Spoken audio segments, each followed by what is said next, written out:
Salut à tous, j'espère que vous allez bien. Retour pour une nouvelle vidéo portrait focus aujourd'hui sur le jeune Abdé. C'est parti.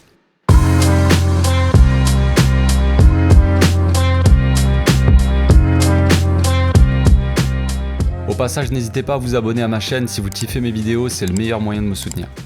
Abdé Samad Ezzalzouli, dit Abdé, premier joueur de l'histoire du Barça né au Maroc. Il est né le 17 décembre 2001 à Beni Mellal.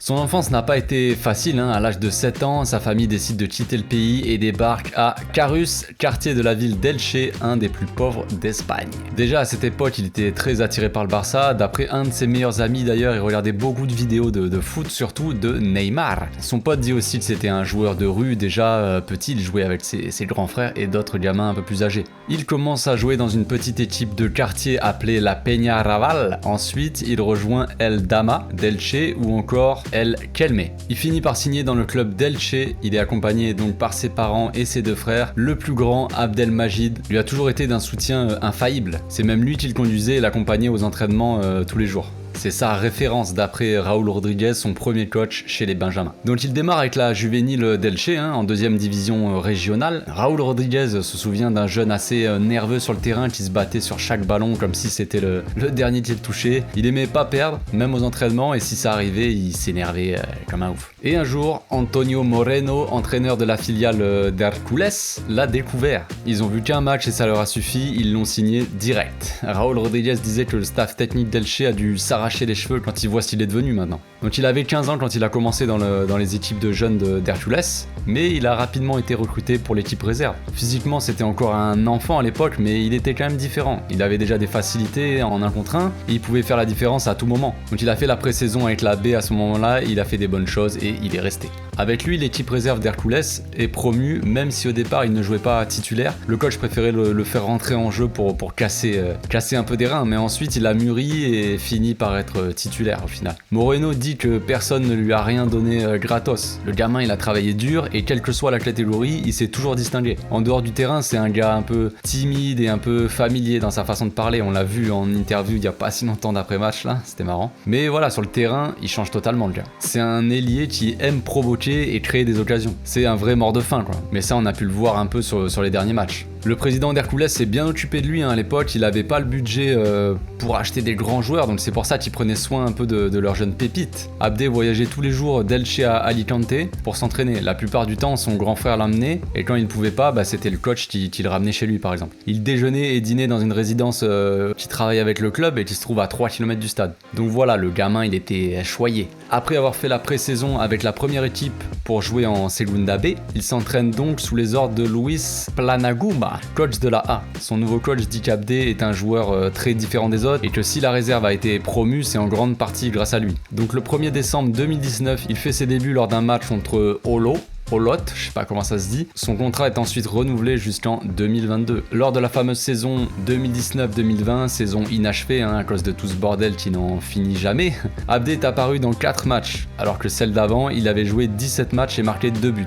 Donc le gamin, il est un peu déçu de jouer si peu, il demande à partir à la fin de la saison. Donc Valence entre en scène et veut le prendre pour sa réserve. L'opération était en bonne voie, mais à la dernière minute, Hercules inclut une clause de pénalité. Si Abdé ne joue pas au moins 45 minutes en 5 matchs, Valence devra payer une compensation économique de 10 000 balles. Valence refuse et les négociations sont rompues. C'est un peu con ça.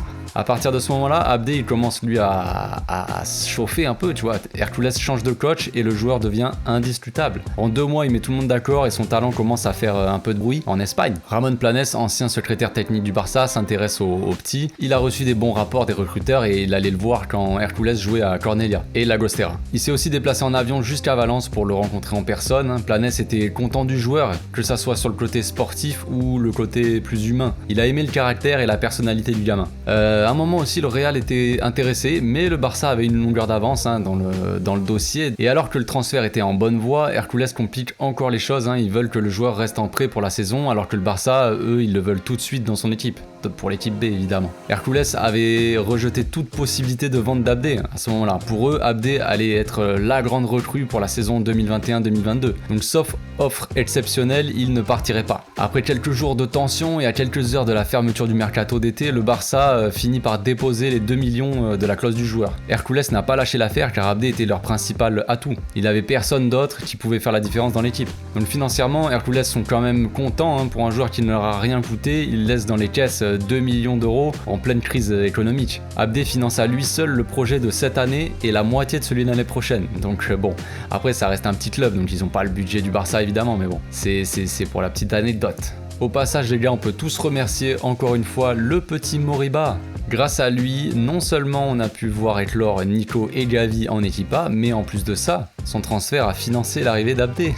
Merci frérot, t'es la famille en fait. Abdé devient donc le premier joueur né au Maroc à jouer pour le Barça, comme je disais. Avant lui, Mounir El Haddadi avait joué aussi pour le club, mais il est né en Espagne, lui, donc il a la double nationalité. Son coach à Hercules dit que s'il est arrivé là, c'est grâce à son travail et ses sacrifices. Il a toujours dit qu'il voulait devenir un joueur professionnel, le gamin. Physiquement, il était très mince quand il était plus jeune. Aujourd'hui, il a beaucoup plus de corpulence. Il a commencé par faire attention à son alimentation et se rendre un peu à la salle pour pousser de la fonte. Son changement physique a été brutal, comme ils disent en Espagne. Rodriguez, son premier coach, n'avait aucun doute sur le fait qu'il allait réussir à s'imposer au Barça de toute façon et saisir son opportunité. Et effectivement, il lui a pas fallu longtemps pour la saisir. Dans l'interview accordée à Barça TV, Abdé a dit que c'était un rêve d'être au club et qu'il voulait intégrer l'équipe première au plus tôt, quoi. Et après quelques matchs avec la B et quelques cassages de reins, il est appelé par Sergi Barjuan, son coach avec la B. Donc soirée très compliquée pour le club et les supporters. Je sais pas si vous vous souvenez, c'était le premier match de Sergi Barjuan sur le banc et on avait fait match nul contre Alaves 1-1. En plus de ça, c'était la fameuse soirée où le Kun, Agüero, était sorti après des problèmes au cœur. Donc je dirais pas que c'est le destin non plus, mais au moment où Agüero termine sa carrière, même si à l'époque personne ne pouvait se douter de ça, Abdé entre pour ses premières minutes avec la A. J'imagine que la soirée restera gravée dans la mémoire du gamin. Donc à la 80e minute, il remplace Oscar Mingueza et foule la pelouse du Camp Nou avec son numéro 33 dans le dos. À la fin du match, il déclare que pour lui ce sera inoubliable et qu'il offrira son maillot à son frère. Il commence doucement mais sûrement à martyriser les défenses de Liga avec ses dribbles et commence déjà à soulever les foules. Il a profité comme beaucoup de jeunes de la B des absences de Fati et de la situation financière du club laissée par Bartomeu pour avoir sa chance dans la A. Évidemment, si le club avait pu acheter au mercato d'été des joueurs un peu plus confirmés, peut-être qu'on l'aurait pas vu aussitôt. Des fois, une carrière ça se joue à rien et on peut espérer qu'il saisisse sa chance comme il l'a toujours fait depuis tout jeune d'ailleurs, avec son caractère et son implication. Xavi lui a fait confiance pour l'instant et il peut devenir un joueur important, peut-être plus dans la rotation si Ferran arrive et que Ansu revient de blessure, tout ça. Ça va être un peu plus compliqué pour lui, mais il peut rentrer dans la rotation. On l'a vu, il peut apporter beaucoup sur le terrain. Vahid, le sélectionneur du Maroc, avait dit le 4 novembre qu'il connaissait pas vraiment Abdé quand il préparait sa liste pour affronter le Soudan et la Guinée pour les éliminatoires de la Coupe du Monde 2022. Il avait dit Barça ou pas, je mets la pression sur aucun joueur pour jouer chez nous. Le choix du Maroc doit se faire de manière naturelle et spontanée. Un mois plus tard, et grâce à ses performances, il vient d'être appelé avec le Maroc pour disputer la CAN du 9 janvier au 9 février. Il sera absent pour un mois donc avec le Barça et on commence déjà à le regretter au club. Mais c'est bien pour lui, il va gagner de l'expérience et il va revenir grandi de tout ça. En attendant, on peut être content d'avoir un gamin talentueux comme lui, Peut-être qu'à l'avenir il brillera au Camp Nou, mais ça, seul le temps nous le dira. On pense aux gars de Valence aussi, au club, qui doivent être contents de pas avoir mis 10 000 balles sur ce gars. Comme quoi dans le foot ça peut toujours aller très vite, surtout quand on a les jambes d'Abdé.